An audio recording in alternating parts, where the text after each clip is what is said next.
Students, welcome to the school learning. बेटे आज हम करेंगे नरेशन पार्ट 2। सिंपल सेंटेंसेस की नरेशन कैसे चेंज होती है ये हमने कर लिया था।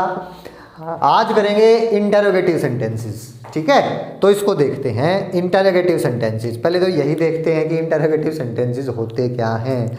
डिटेल्ड में मैं आपको नहीं बताऊंगा बेटे, क्योंकि वो सेंटेंस में मैं आपको बता चुका हूँ। ठीक है, आप सेंटेंस की वीडियो देख सकते हैं। इंटेरोगेटिव सेंटेंसेस कौन से होते हैं? इंटेरोगेटिव सेंटेंसेस दो sentences which are used to ask, ध्यान देना, टू आस्क क्वेश्चंस, जो क्वेश्चंस पूछने के लिए यूज किए जाते हैं। पूछना क्या होता है? Ask, interrogative sentences. अब क्वेश्चंस बेटे दो तरीके के होते हैं हमारे। अगर मैं क्वेश्चन की बात करूं इंटेरोगेटिव सेंटेंसेस में, तो क्वेश्चन हमारे दो तरीके से बनते हैं। एक तो हेल्पिंग वर्ब से क्वेश्चन, और एक बनते हैं हमारे WH वर्ड से, यानी कि WH फैमिली से। ठीक है, WH फैमिली क्वेश्चन। जो हेल्पिंग वर्ब से क्वेश्चन बनते हैं उनको हम यस नो क्वेश्चंस भी बोलते हैं। ठीक है, क्यों? क्योंकि इनका जवाब या तो हाँ में होगा या ना में होगा। जैसे मैंने कहा are you a student, helping verb से बनाया मैंने आर, तो अगर आप स्टूडेंट हो तो ये कहोगे यस, अगर नहीं हो तो क्या कहोगे? नो कहोगे। एक WH फैमिली से बनते हैं, इनको हम एक्सप्लेनेटरी भी बोलते हैं। एक्सप्लेनेटरी क्वेश्चंस क्यों? क्योंकि इसमें एक्सप्लेनेशन देनी पड़ेगी, खाली यस और नो से काम नहीं बनेगा। मैंने कहा आर यू गोइंग, ये तो हेल्पिंग वर्ब से है। आपने कहा यस या फिर नो, फिर मैंने WH फैमिली लगा दिया आगे। ये कहा वेयर आर यू गोइंग, कि भाई कहाँ जा रहे हो, वेयर आर यू गोइंग। तो अब यस नो से काम नहीं बनेगा, आपको एक्सप्लेनेशन देनी पड़ेगी। ठीक है, तो अब नरेशन चेंज करने के लिए इंटरोगेटिव सेंटेंसेस की इन और इन की, ठीक है, दो तरीके के क्वेश्चन मिलेंगे। एक तो हेल्पिंग वर्ब से मिलेगा और एक WH फैमिली से मिलेगा। तो देख लेते हैं, दोनों का तरीका देख लेते हैं। हेल्पिंग वर्ब से जो क्वेश्चन होंगे बेटे हमारे, मैंने बता दिया, वो यस या नो क्वेश्चन होंगे हमारे। इनमें क्या रहेगा, इनका रूल देख लेते हैं। जो बाहर की वर्ब होगी, पहले तो देख लेते हैं टोटल जो हमारा बनता है। एक बार इनका रूल्स देख लेते हैं। यहां मैं लिख देता हूं रूल देख लें बेटे, बाकी तो वही है, कुछ एक हमारे चेंज होंगे इसमें। जो बाहर की हमारी रिपोर्टिंग वर्ब होती है सेड या सेड टू, अब इसमें ऐसा कोई चक्कर नहीं है। सिंपल सेंटेंस में क्या था, सेड टू को टोल्ड में और खाली सेड को सेड में। इसमें ऐसा नहीं बेटे, सेड हो या सेड टू हो तो हम उसको किस में बदल देंगे? आस्क्ड में। चाहे सेड हो तब भी आस्क्ड, सेड टू हो तब भी आस्क्ड या वांटेड टू नो, कोई सा भी आप लिख सकते हैं, आस्क्ड या फिर वांटेड टू नो। ठीक है, ये चीज है। और आपका से हो या से टू हो, ठीक है, से या से टू या सेज या सेज टू, तो किस में बदलोगे? अगर से या से टू है, ठीक है, या सेज टू है, तो उसको बदलोगे आप आस्क में या आस्क्स में, इनमें से एक। वही बात है, अगर से या से टू है तो आस्क में, सेज या सेज टू है तो आस्क्स में। ठीक है, ये बात मैं आपको बता चुका हूं। अब ये चीज है, ठीक है, ये मैंने आपको बता दिया है। तो बाहर की बात आ गई, किसकी? रिपोर्टिंग वर्ब की हमारी बात आ गई। अब बात करते हैं इन्वर्टेड कॉमास को रिमूव करने के लिए क्या करेंगे। ठीक है, ये तो होगा हमारी फर्स्ट। सेकंड है टू रिमूव इन्वर्टेड कॉमा। अब इसको देख लेते हैं। इन्वर्टेड कॉमास को रिमूव करने के लिए क्या करना है बेटे? अगर हमारा क्वेश्चन हेल्पिंग वर्ब से है, ठीक है, अगर हेल्पिंग वर्ब से क्वेश्चन बना है तो इन्वर्टेड कॉमा को रिमूव करने के लिए लगाएंगे, यहां मैं लिख देता हूं, इफ क्वेश्चन इज, या इसको ऐसे लिख देते हैं,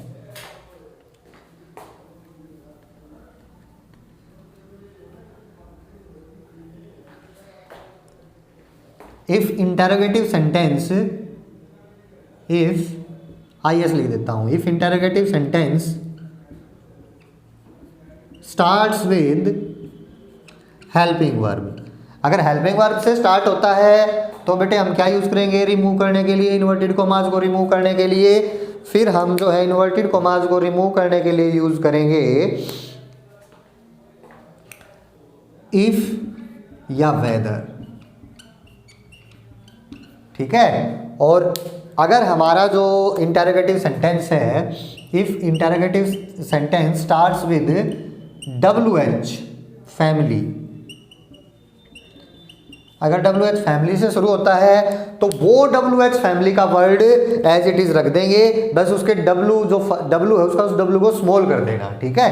तो WH word as it is, as it is रख देंगे उसको, ठीक है। जैसा जो भी वर्ड था हमारा WH फैमिली का, अगर WH फैमिली से क्वेश्चन बना हमारा तो वो जो WH फैमिली का वर्ड है तो उसको हम एज इट इज रख देंगे, बस इसको जो है W को स्मॉल कर देना, ठीक है, क्योंकि वो बीच में आएगा तो उसको हम स्मॉल लेटर्स में लिखेंगे। तो ये तो होगा बेटा इन्वर्टेड कॉमास को रिमूव करने के लिए, ठीक है। नेक्स्ट देख लेते हैं, बाकी जो रूल है हमारे वही रहेंगे, ठीक है। जो प्रोनाउन को यानी कि स्पीकर और लिसनर का तो वही रूल है, पूरी नरेशन में वैसे ही चेंज होंगे। हेल्पिंग वर्ब का वही रूल है जो मैंने आपको सिंपल सेंटेंस में बताया था कि अगर फर्स्ट है तो सेकंड में कन्वर्ट कर दो, सेकंड है तो हेड प्लस थर्ड में कर दो, उनका वही रूल है, ठीक है। बाकी रूल सेम रहेंगे आपके, बस इन्वर्टेड कॉमास का और ये जो हमारा जो रिपोर्टिंग वर्ब है ये हमारा चेंज होगा। तीसरी बात इसमें जो आपने ध्यान रखनी है, इंपॉर्टेंट चीज, वो क्या करना है कि क्वेश्चंस को खत्म कर देना है आपने, ठीक है। यानी कि इंटरोगेटिव सेंटेंस को कन्वर्ट कर देना है आपने, convert interrogative sentence into simple sentence, simple sentence. ये बात आपने ध्यान रखनी है बेटा, जो इंटरोगेटिव सेंटेंस है ना उसको सिंपल सेंटेंस में बदल देना है, ये बात आपको ध्यान रखनी है नरेशन चेंज करते वक्त हेल्पिंग वर्ब की। क्वेश्चन को खत्म कर देना है, यानी कि जो क्वेश्चन आपका बनेगा वो किससे बनेगा, हेल्पिंग वर्ब से क्वेश्चन बनेगा ना, हेल्पिंग वर्ब प्लस सब्जेक्ट, ये आपका क्वेश्चन बनेगा। ये मिलेगा आपको डायरेक्ट स्पीच में, ठीक है, डायरेक्ट स्पीच में। इसको आपने इनडायरेक्ट स्पीच में क्या कर देना है, जब आप कन्वर्ट करोगे स्पीकर और लिसनर को यानी कि सब्जेक्ट को, तो सब्जेक्ट पहले आ जाएगा और हेल्पिंग वर्ब बाद में आ जाएगी, ठीक है। ये आपका आ जाएगा, ये आपका आंसर फॉर्म यानी कि सिंपल सेंटेंस आ जाएगा ये आपका, ठीक है, सिंपल सेंटेंस। तो सिंपल सेंटेंस में आपको बदल देना है किसमें, इनडायरेक्ट स्पीच में। डायरेक्ट स्पीच के क्वेश्चन को आपने खत्म कर देना है, ठीक है। WH वर्ड भी मिल सकता है इसके आगे, वो WH वर्ड तो एज इट इज अगर है तो कंजंक्शन के तौर पर यूज हो गया, यहाँ पर एज इट इज हमने रख दिया। उसके बाद हेल्पिंग वर्ब और सब्जेक्ट मिलेगी तो इसको हमने पहले सब्जेक्ट लिखना है और फिर हेल्पिंग वर्ब लिखनी है, इस तरीके से कन्वर्ट करके लिख देना है हमने, ये बात आपने ध्यान रखनी है बेटे, ठीक है। अब एक बार देख लेते हैं, सेंटेंस देख लेते हैं ताकि आपकी समझ में आ जाएगा। फिर देखें एक बार सेंटेंस देख लेते हैं। क्वेश्चन लिख देता हूं मैंने कहा ही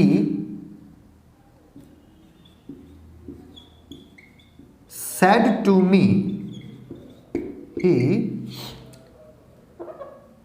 said to me,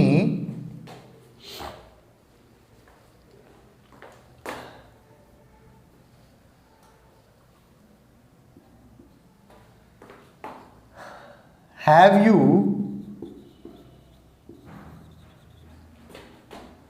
taken my pen? देखो इंटरोगेटिव सेंटेंस है या नहीं है, देखो एक बार ध्यान से, क्या है इंटरोगेटिव सेंटेंस, बिल्कुल है। कैसे पता चला, दो पहचान होती हैं, एक तो हेल्पिंग वर्ब से शुरू है हमारा, ये हमारी हेल्पिंग वर्ब है और ये हमारा सब्जेक्ट है, और लास्ट में क्या दिखाई दे रहा है यहाँ पर, क्वेश्चन मार्क, ठीक है, ये क्वेश्चन मार्क है लास्ट में, इंटरोगेटिव साइन है, क्वेश्चन मार्क है, तो इसका मतलब हमारा इंटरोगेटिव सेंटेंस है। अब इंटरोगेटिव सेंटेंस मैंने बताया था दो तरीके से होता है, एक हेल्पिंग वर्ब से और एक WH फैमिली से। तो देखो ये किससे बना हुआ है, हमारा हेल्पिंग वर्ब से बना हुआ है, क्यों, हेल्पिंग वर्ब है और फिर सब्जेक्ट है। WH का तो वर्ड मैंने WH फैमिली का यूज नहीं किया, तो इसका मतलब इन्वर्टेड कॉमास को रिमूव करने के लिए क्या यूज करूंगा मैं, अब इफ या वेदर का यूज करूंगा, क्योंकि हेल्पिंग वर्ब से अगर क्वेश्चन है तो इफ और वेदर का यूज करूंगा मैं फिर, ठीक है। तो मैं यहाँ भी लिख देता हूँ आसानी के लिए, इन्वर्टेड कॉमास के लिए हेल्पिंग वर्ब में हम यूज करते हैं इफ या वेदर की, या क्या मतलब होता है इसका, और WH फैमिली में ये WH word as it is हो जाएगा, WH वर्ड, ठीक है। तो चलो भाई चेंज करते हैं इसको, देखते हैं, चेंज करते हैं, बाकी रूल तो सेम ही रहेंगे इसमें। ही, अब चूंकि इंटरोगेटिव सेंटेंसेस है तो said to किस में जाएगा हमारा, आस्क्ड में या wanted to know में, ठीक है। ही आस्क्ड मी इन्वर्टेड कोमा हटाना है, हेल्पिंग वर्ब से है तो इफ या वेदर में से कोई सा एक लगा दो। इफ ले लेता हूं मैं, इफ। अब ध्यान देना है, देखो ये वाली बात आ गई, इंटरोगेटिव सेंटेंस को सिंपल सेंटेंस में कन्वर्ट कर देना है आपने। ये इंटरोगेटिव सेंटेंस है हमारा, हेल्पिंग वर्ब से शुरू है, हेल्पिंग वर्ब पहले है और फिर सब्जेक्ट है। तो चेंज करते वक्त क्या करूंगा मैं, पहले सब्जेक्ट लिखूंगा फिर हेल्पिंग वर्ब लिखूंगा। तो सब्जेक्ट क्या है हमारा ये, तो पहले सब्जेक्ट को चेंज करो, चेंज करने का वही तरीका। अब ये यू हमारा अंदर स्पीकर है या लिसनर है, जल्दी बताओ। यू बोलने वाला कौन है यहाँ पर, ये तो ये जो बोलने वाला है, तो बोलने वाला ये यू वर्ड अपने लिए यूज करेगा या सुनने वाले के लिए यूज करेगा। सीधी सी बात है भाई, बोलने वाला ये जो यू वर्ड है सुनने वाले के लिए बोलेगा, सामने वाले के लिए बोलेगा। तो सुनने वाला कौन होता है हमारा, लिसनर। तो इसका मतलब ये लिसनर है, ठीक है। अब लिसनर कौन है, लिसनर के अनुसार चेंज होगा। तो बाहर कौन है लिसनर, मी, क्योंकि ही ने तो कहा है, कहने वाला ही है, सुनने वाला मी है। तो मी के लिए ये यू वर्ड यूज हुआ है, तो ये यू मी के अनुसार चेंज होगा। समझ में आ गई बात, ठीक है। तो अब देखते हैं ये यू कौन से केस का है। अब ये देखो सब्जेक्टिव केस का है, क्योंकि सब्जेक्ट है तो मी का भी सब्जेक्ट ही आएगा। क्योंकि ये मैंने आपको बात बता दी थी कि जोन से केस का मैं यहाँ से स्पीकर या लिसनर हटाऊंगा, बाहर वाले स्पीकर और लिसनर का वही केस लगाऊंगा। तो ये सब्जेक्टिव केस का है, तो मी का सब्जेक्टिव केस क्या हो जाएगा, आई, ठीक है। तो उसके लिए आपको पर्सनल प्रोनाउन की टेबल लर्न होनी चाहिए, ठीक है, वो लर्न होनी चाहिए। मैं यहाँ एक बार लिख भी देता हूँ, I, my, me, we, our, us, you, your, you, he, his, him, she, her, they, their, them. तो देखो किसको हटा रहा हूं मैं, इस यू को, ठीक है। तो यू की लाइन में कौन पड़ता है, मी का, आई पड़ता है। यू की जगह मी नहीं लगाना क्योंकि ये सब्जेक्ट वाला यू है, तो आई आएगा। तो ही आस्क्ड मी इफ आई, अब हेल्पिंग वर्ब सब्जेक्ट लिया मैं, अब हेल्पिंग वर्ब यानी कि ये इसको चेंज करो। कौन सी है, फर्स्ट है हेल्पिंग वर्ब, तो फर्स्ट को किस में कन्वर्ट कर देंगे, सेकंड में कन्वर्ट कर देंगे, ठीक है। तो हैव की सेकंड क्या हो जाएगी, हैड। तो he asked me if I had taken, अब मेन वर्ब में कोई चेंज नहीं करना, ठीक है। हेल्पिंग वर्ब हैड में आ गई, अब इसकी बारी आ गई तो एज इट इज आ जाएगी, टेकन, माई। अब माई इसने अपने लिए यूज किया हुआ बोलने वाले ने, तो इसका मतलब ये स्पीकर है, तो स्पीकर के अनुसार, ठीक है। तो माई है स्पीकर, तो अब ये कौन से केस का है, बीच वाले केस का है, तो इसका भी बीच वाला केस लगाऊंगा। ही का बीच वाला केस कौन सा है, हिज, तो माई के नीचे हिज देखो, तो हिज आ जाएगा। If I had taken his pen, ठीक है। और अब क्या आ जाएगा, क्वेश्चन मार्क नहीं लगाना, अब लगाना है फुल स्टॉप, ठीक है। क्योंकि क्वेश्चन को तो मैंने खत्म कर दिया, क्वेश्चन तो तब था जब हेल्पिंग वर्ब पहले थी, अब तो हेल्पिंग वर्ब पहले है नहीं, अब तो पहले सब्जेक्ट आया है और बाद में ये हेल्पिंग वर्ब आई है, ठीक है। तो इसका मतलब अब क्वेश्चन नहीं, अब फुल स्टॉप आएगा। तो ये बन जाएगा, ही आस्क्ड मी, उसने मेरे से पूछा, if I had taken his pen, ये आपका हो जाएगा बेटे। सिंपल है, केवल दो ही चीज आपने ध्यान रखनी है इसमें कि भाई ये सेड टू बाहर वाली वर्ब को वहां हम टोल्ड का इस्तेमाल करते थे, यहाँ आस्क्ड का करना है, ठीक है। और इन्वर्टेड कॉमास रिमूव करने के लिए या तो इफ या वेदर या WH वर्ड। अब एक WH फैमिली से देख लेते हैं, ठीक है, देखते हैं। नेक्स्ट सेंटेंस है, मैंने कहा इसी में देख लेते हैं, WH फैमिली लगा देता हूं मैं इसी में। ही सेड टू मी, इसी में लगा देता हूं WH family. Why have you taken my pen, why have you taken my pen. तो करो बेटा, इसको चेंज करते हैं, तो बाकी रूल तो वही रहेंगे as it is. He said to किस में बदल जाएगा, अब यहाँ आस्क्ड में, ही आस्क्ड मी। अब इन्वर्टेड कॉमास हटा करके क्या लगाऊं, देखना WH फैमिली से क्वेश्चन है, तो ये WH word as it is, केवल ये W को स्मॉल कर देना। तो ही आस्क्ड मी वाई, बाकी सारा एज इट इज है। अब देखो फिर ये हेल्पिंग वर्ब आ गई, ये सब्जेक्ट आ गया, तो वही बात है, पहले सब्जेक्ट को चेंज करो। तो वाई यहाँ ऊपर मैंने चेंज कर ही चुका हूं, तो वाई आई हैड, ये ऊपर वाला एज इट इज आ जाएगा, बस इसकी जगह वाई आ गया यहाँ पर। Why I had taken his pen, और लास्ट में क्या, फुल स्टॉप, ठीक है। इस बात का ध्यान रखना है। तो ये बेटा इंटरोगेटिव सेंटेंस है हमारा, क्लियर हो गया होगा, आई थिंक क्लियर हो गई इतनी बात, समझ में आ गया, ठीक है। तो ये हमारा इंटरोगेटिव सेंटेंस यहाँ पर हो जाता है बेटे। इसमें हम एक हमारा जो है वो बात रह जाती है अलग से बताने की, जो मैं अभी आपको बताऊंगा, तो इसको एक बार ध्यान से देख लेना। नेक्स्ट चलते हैं, ठीक है। नेक्स्ट देखते हैं बेटे, और एक एग्जांपल ले लेते हैं। He said to me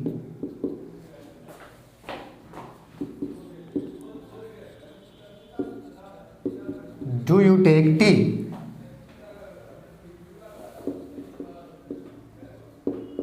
do you take tea, करो इसको चेंज, कैसे करोगे?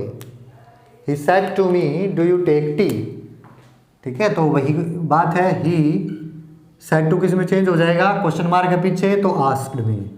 He asked me, inverted commas हटा के हेल्पिंग वर्ब से क्वेश्चन है तो क्या लगाऊं? इफ। पहले किसको चेंज करूंगा? सब्जेक्ट को। तो किसके अनुसार? इसके अनुसार, इफ आई। अब क्या लगाऊं बताओ? इफ आई, हेल्पिंग वर्ब है डू, ठीक है। अब हेल्पिंग वर्ब को चेंज करूंगा, ये हेल्पिंग वर्ब हमारी डू, तो डू को डिड में कर दूं, ठीक है। नहीं, ऐसा नहीं करना है आपने। यहां एक बात का ध्यान रखना है, क्या? मैं यहां लिख देता हूं आपके लिए कि अगर डू या डज से आपका क्वेश्चन हो ना, डू या डज से, यानी कि डू डज प्लस सब्जेक्ट हो, ये आपका क्वेश्चन बने, तो फिर आपने हेल्पिंग वर्ब को नहीं चेंज करना है, ठीक है। आप फिर क्या करेंगे? इस केस में आप मेन वर्ब को चेंज करेंगे। मेन वर्ब को किस में बदल देंगे? सेकंड फॉर्म में बदल देंगे इस केस में, ठीक है। ये बात आपने ध्यान रखनी है। डू या डज से जब क्वेश्चन हो तो आपको मेन वर्ब को सेकंड फॉर्म में बदल देना है। हाँ, अगर डू नॉट या डज नॉट हो, डू नॉट हो या फिर डज नॉट हो, डू नॉट या डज नॉट, तो डू नॉट और डज नॉट को आप किस में बदलेंगे? डिड नॉट में। इस बात का आपने ध्यान रखना है। डू नॉट और डज नॉट को आप डिड नॉट में बदलेंगे, लेकिन खाली डू या डज प्लस सब्जेक्ट और क्वेश्चन बने तो आप फिर मेन वर्ब को बदलेंगे और मेन वर्ब को सेकंड में बदल देंगे। देखो आप, ही आस्क्ड मी इफ आई, ये तो बदल दिया मैं, इफ आई, हेल्पिंग वर्ब की बारी आ गई। हेल्पिंग वर्ब को छोड़ दो, यहाँ भूल जाओ, हेल्पिंग वर्ब है ही नहीं, ठीक है। मेन वर्ब पर आओ, क्योंकि डू से क्वेश्चन है, डू प्लस सब्जेक्ट। तो क्या करोगे? He asked me if I take. अब टेक यहाँ पर मेन वर्ब है, तो मेन वर्ब फर्स्ट है तो फर्स्ट को सेकंड में बदल दो। इफ आई टुक टी, तो he asked me if I took T, और क्या लगाओगे? Full stop. समझ में आ गई बात? इस तरीके से, क्योंकि बेटे आपका, अगर मैं इसको डू को हटाऊं, इसको मैं सिंपल सेंटेंस में कन्वर्ट करूं, तो ये क्या हो जाएगा? यहाँ आपका डू हट जाएगा, क्योंकि डू और डज हेल्पिंग वर्ब हमारी तभी आती है सेंटेंस में जब हम उनका क्वेश्चन बनाते हैं। और इसमें क्या है, हमने सिंपल सेंटेंस में कन्वर्ट करना होता है इंटरोगेटिव सेंटेंस में, ठीक है। तो इंटरोगेटिव के इसके सिंपल सेंटेंस में हम यहाँ पर हेल्पिंग वर्ब का यूज नहीं करेंगे, पास्ट में, पास्ट वाले में, ठीक है। ये हमारा पास्ट इंडेफिनिट होता है, ये प्रेजेंट इंडेफिनिट है। प्रेजेंट इंडेफिनिट का क्वेश्चन है ये। प्रेजेंट इंडेफिनिट को पास्ट इंडेफिनिट में कन्वर्ट करना पड़ता है, और पास्ट इंडेफिनिट के सिंपल सेंटेंस में कन्वर्ट करना पड़ता है हमें, क्योंकि सिंपल सेंटेंस में हम कन्वर्ट कर रहे हैं, और सिंपल सेंटेंस में यहाँ हेल्पिंग वर्ब नहीं लगाते हम। हेल्पिंग वर्ब केवल नेगेटिव में या इंटरोगेटिव में आती है। यहाँ अगला यही बताया मैंने, जब मैंने इसको नेगेटिव किया तो नोट आ गया, ठीक है। तो यहाँ देखो डिड आ गया, नेगेटिव किया तो हमने हेल्पिंग वर्ब यूज कर ली। यानी कि ये सेंटेंस अगर होता ही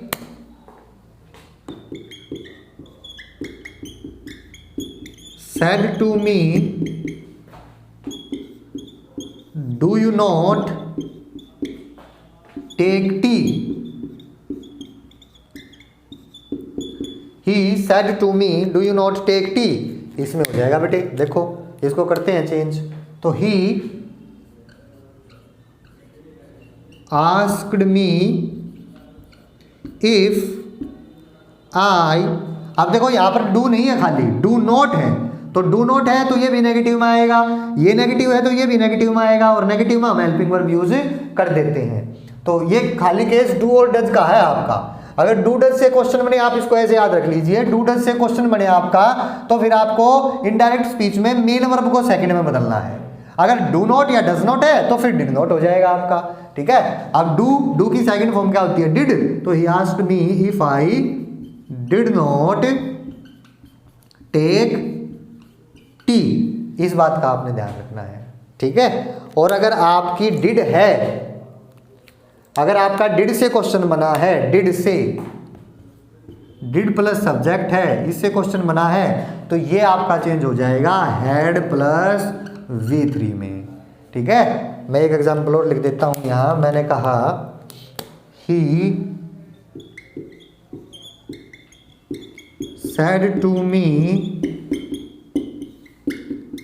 डिड यू, इसी को ले लेते हैं, डिड यू टेक टी। किससे बना क्वेश्चन? डिड से। ये हमारा क्या है? ये हमारा सब्जेक्ट है और ये क्या है? सॉरी, ये हमारी हेल्पिंग वर्ब है, डिड। ये हमारी हेल्पिंग वर्ब है और ये क्या है? सब्जेक्ट। तो इसको चेंज करते हैं अब। ठीक है, डिड से है अब की बार, करो इसको चेंज करो, डिड यू टेक टी को। तो he asked me if, helping verb से था तो इसलिए इफ, इसको चेंज करूंगा तो ये इसके अनुसार हो जाएगा, इफ आई। अब क्या करूं? डिड से है तो मैंने बता दिया, डिड प्लस सब्जेक्ट है तो किस में जाएगा? हैड प्लस V3 में। तो इफ आई हैड V3, ये रही वर्ब, वर्ब की V3, टेक की थर्ड फॉर्म क्या होगी? Take, took, taken. तो he asked me if I had taken tea, और यहां क्या आ जाएगा? Full stop. ये बात ध्यान रखना है। अगर नोट होता, he said to me did you not take tea, तो नोट था तो यहां भी नोट लग जाता, he asked me if I had not taken tea. ये चीज है बेटा आपको, ये बस डू डज और डिड का आपने ध्यान रखना है। क्या है? सिंपल बात है, अगर डू डज से क्वेश्चन बन रहा है तो फिर आपको डू डज को डिड में कन्वर्ट नहीं करना, इनडायरेक्ट स्पीच में मेन वर्ब को सेकंड फॉर्म में कर देना है। डू नॉट या डज नॉट है तो फिर डिड नॉट में कन्वर्ट कर देना है, और डिड से क्वेश्चन है तो हैड प्लस V3 में चेंज कर देना है। ये बात ध्यान रखनी है आपने, बाकी सेम है, बाकी कोई ऐसा बात है नहीं। इसमें मैं आपको एक बात और बता देता हूँ जनरल नॉलेज के लिए आपकी। ठीक है, देखो मैंने आपको ये बताया था कि इन्वर्टेड कोमास हटाने के लिए इफ या वेदर का यूज करते हैं। ठीक है, लेकिन एक केस ऐसा है जहां पर वेदर का ही यूज होगा, मैं आपको बता देता हूं। जैसे वो आपको कह दे he said to me have you eaten food or not. ठीक है, have you eaten food or not, या have you taken food or not. यहां देखो बेटे, इस केस में आपने ध्यान रखना है, क्या लगेगा यहां पर? ही सेड टू तो किस में हो जाएगा? आस्क्ड में, ही आस्क्ड मी। ठीक है, अब ये इन्वर्टेड कोमा है, इन्वर्टेड कोमा को हटाने के लिए इफ या वेदर मैंने आपको बताया था इंटरोगेटिव सेंटेंस में, लेकिन यहां पर वेदर ही आएगा। क्यों आएगा? इस और की वजह से बेटे, और की वजह से। ठीक है, ये आपने ध्यान रखना है, और की वजह से, क्योंकि कंजंक्शन में एक पेयर होता है वेदर और का। ठीक है, ये पेयर होता है बेटे आपका वेदर और का, यानी कि अगर और सेंटेंस में आया तो और के साथ वेदर ही यूज होगा, इफ यूज नहीं होगा। ये बात आपने ध्यान रखनी है, अदरवाइज आप इफ यूज कीजिए या वेदर यूज कीजिए, ये आपकी मर्जी है। ठीक है, लेकिन अगर और आ जाता है तो फिर वेदर का यूज करना है। तो he asked me whether, WHETHER, whether. बाकी तो रूल एज इट इज है, ये किसके अनुसार? इसके अनुसार। तो वेदर आई हैव किस में? हैड में। Whether I had eaten food or not. ठीक है, तो ये बेटे पेयर है वेदर का और का। अगर और आया हुआ तो फिर वेदर ही यूज करना है। तो he asked me whether I had eaten food or not. ये तो एज इट इज ना, ये रूल तो बार बार समझाने की जरूरत नहीं है। लिसनर है तो लिसनर के अनुसार, सब्जेक्ट है तो सब्जेक्ट आ गया। Have the helping verb change करूंगा, फिर मैं हैव को हैड में पहले सब्जेक्ट लिखूंगा, क्योंकि हेल्पिंग वर्ब प्लस सब्जेक्ट है। तो यहाँ पर क्वेश्चन मैंने खत्म कर देना है, तो पहले सब्जेक्ट और फिर हेल्पिंग वर्ब, तो पहले आई और फिर had eaten food or not, ये हो जाएगा। चलो इसमें कुछ और प्रैक्टिस कर लेते हैं, कुछ और सेंटेंसेस की हम देख लेते हैं।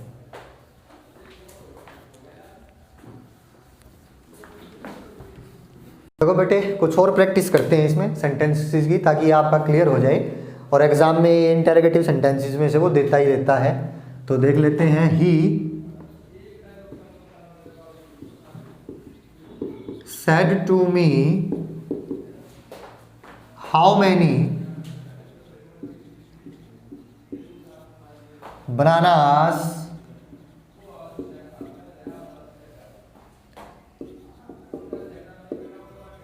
Did you eat. ये सेंटेंस दे दिया उसने, करो इसको convert. He said to me how many bananas did you eat. करो इसको कैसे कन्वर्ट करोगे, ठीक है। पहला तो वही रूल है, ही इंटरोगेटिव सेंटेंस है तो सेड टू को किस में कन्वर्ट करेंगे, आस्क्ड में। ही आस्क्ड मी। अब देखो क्वेश्चन किससे स्टार्ट है, हेल्पिंग वर्ब देखो कहाँ आई जा करके, हाउ मैनी बनानास डिड।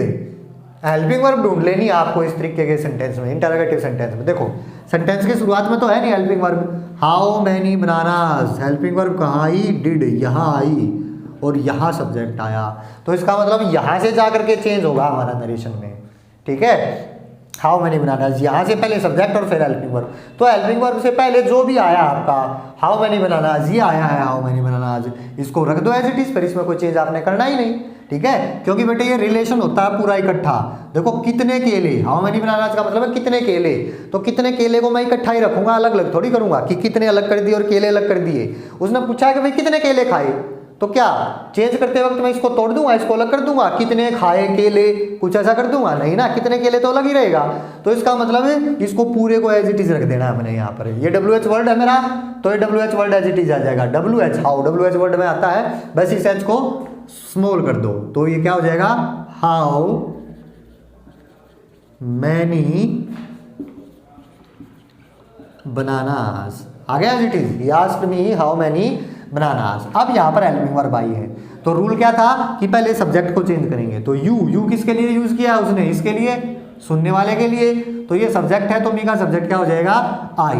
अब हेल्पिंग वर्ब की बारी आई, डिड आया है तो डिड किस में कन्वर्ट हो जाएगा, हैड प्लस V3 में, अभी बताया था आपको। तो he asked me how many bananas I had eaten. Did है हैड प्लस थर्ड में, तो डिड का हैड और इसकी थर्ड, हैड ईटन, ये हो जाएगा भाई, ठीक है। और देख लेते हैं इस तरीके के सेंटेंसेस। ही, या बार बार आप कहोगे कि ही लिए जा रहे हैं, ठीक है, मैं ले लेता हूं। My friend said to me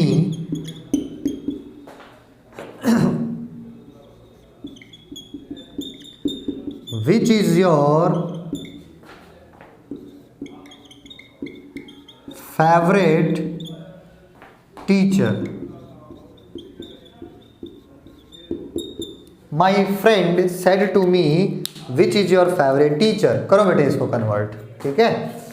तो क्या करोगे, क्वेश्चन है पीछे, तो सेड टू किस में चला जाएगा, आस्क्ड में। My friend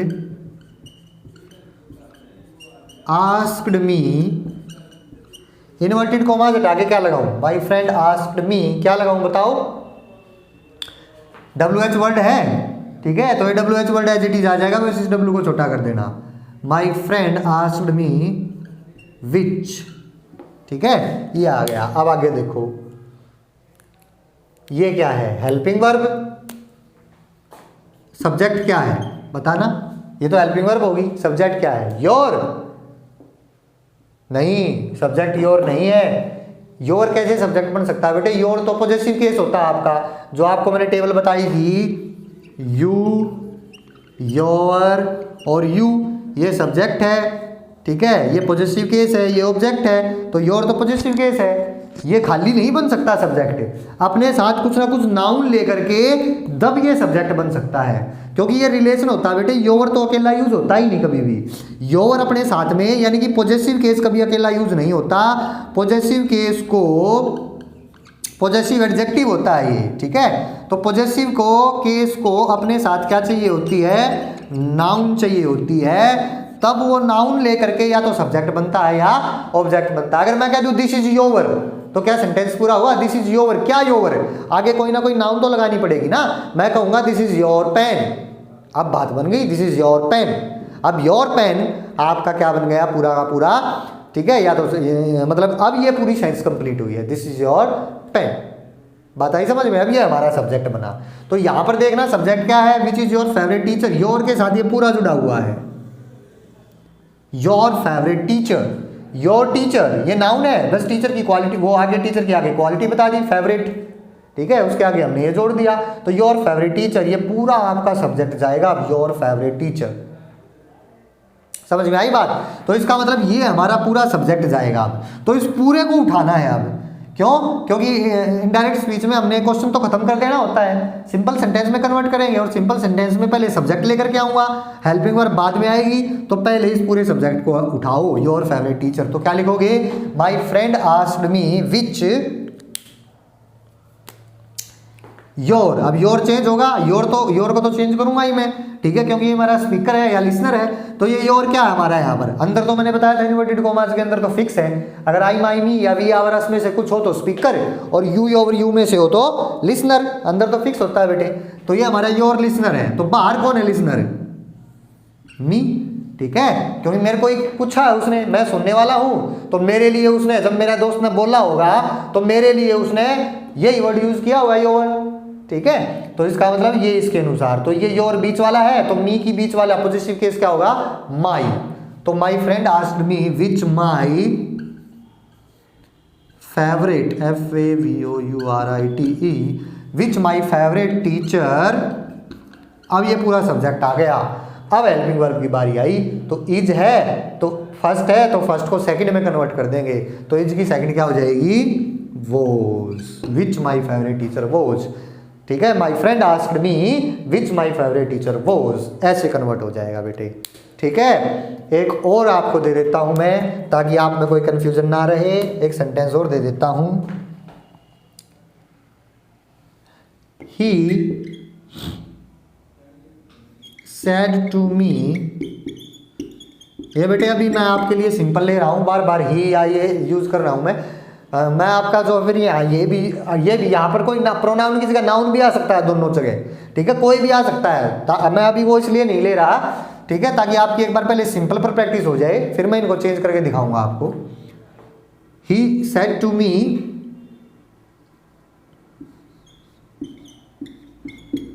what is your name. He said to me what is your name. करो बेटे इसके कन्वर्ट करो, व्हाट इज योर नेम कर देते हैं। चलो, ही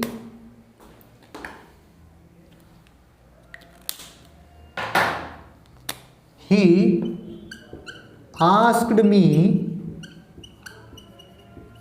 अब ये WH फैमिली से है तो WH word as it is, बस W को स्मॉल कर दो, व्हाट। अब ये पूरा का पूरा सब्जेक्ट क्या हो गया हमारा? ये तो हेल्पिंग वर्ब है, सब्जेक्ट क्या हो गया? वही ऊपर वाली बात है, पूरा का पूरा सब्जेक्ट हो गया योर।